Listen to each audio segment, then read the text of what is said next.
Nós não vamos falar sobre tênis, apesar do cenário.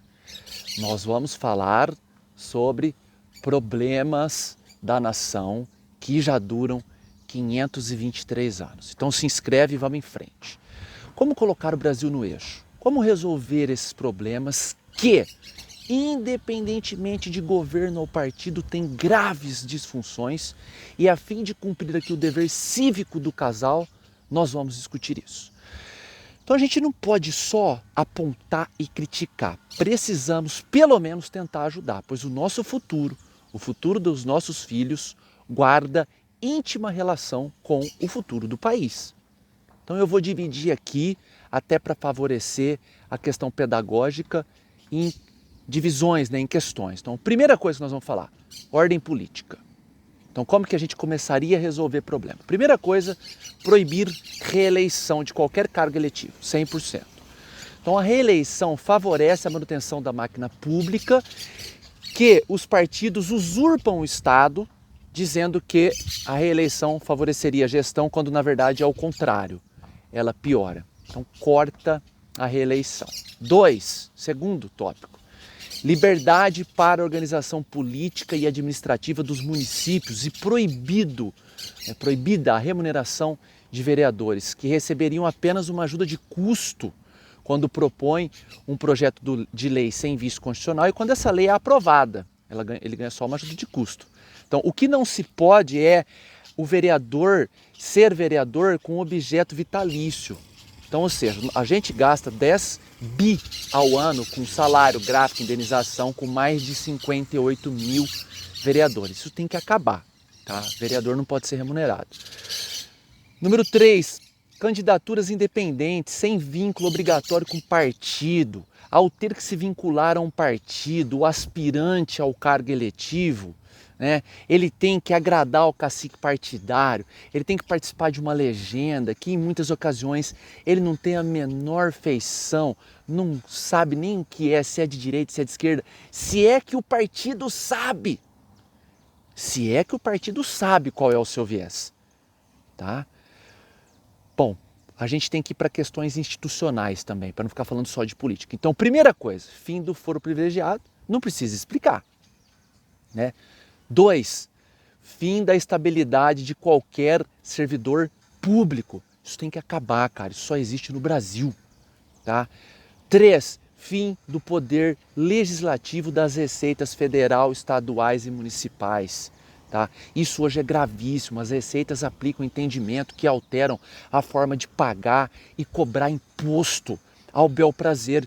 Então, isso eu trago no canal com recorrência. Se vocês quiserem mais exemplos, é só escrever aqui embaixo que eu falo. Isso tem que acabar, tá?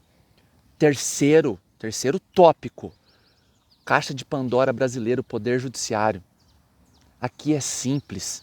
Primeira coisa, mandato de 8 anos para ministros do STF, que será composto por juízes do STJ e dos tribunais estaduais e federais. Tá bom? Então tem que acabar a indicação política. A OAB, no caso, tem a prerrogativa de indicar o ministro dentro do rodízio, onde se participa judiciário e a OAB, complementando o 5º constitucional. Tá bom?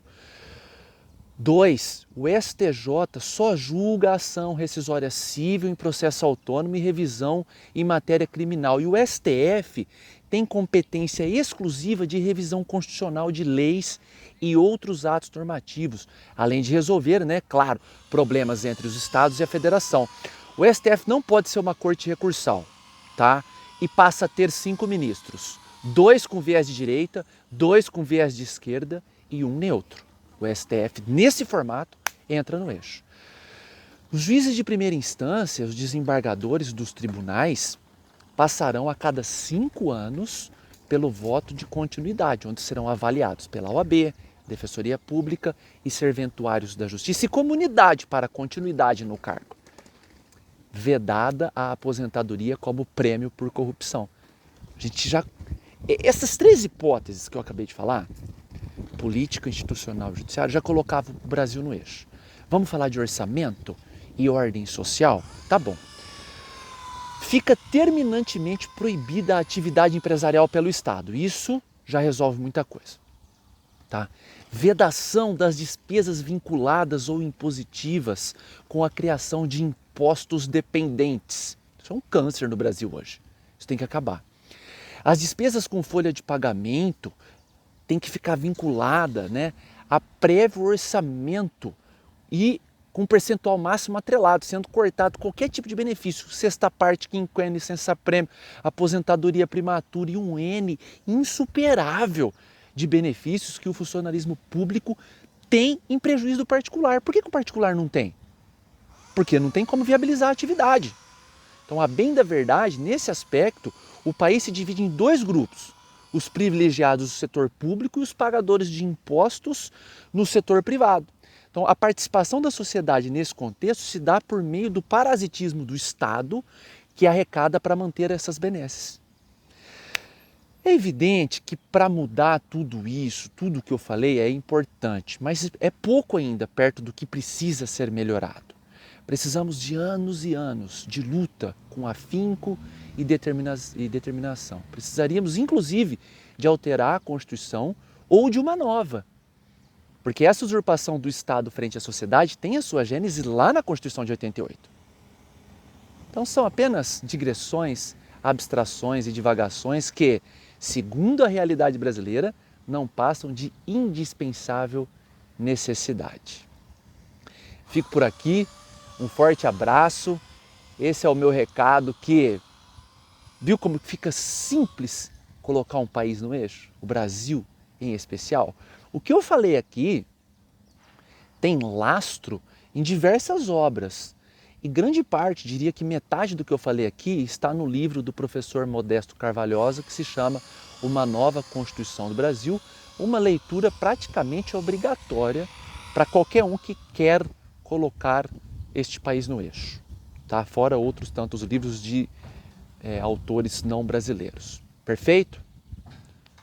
Deem sugestões e vamos em frente.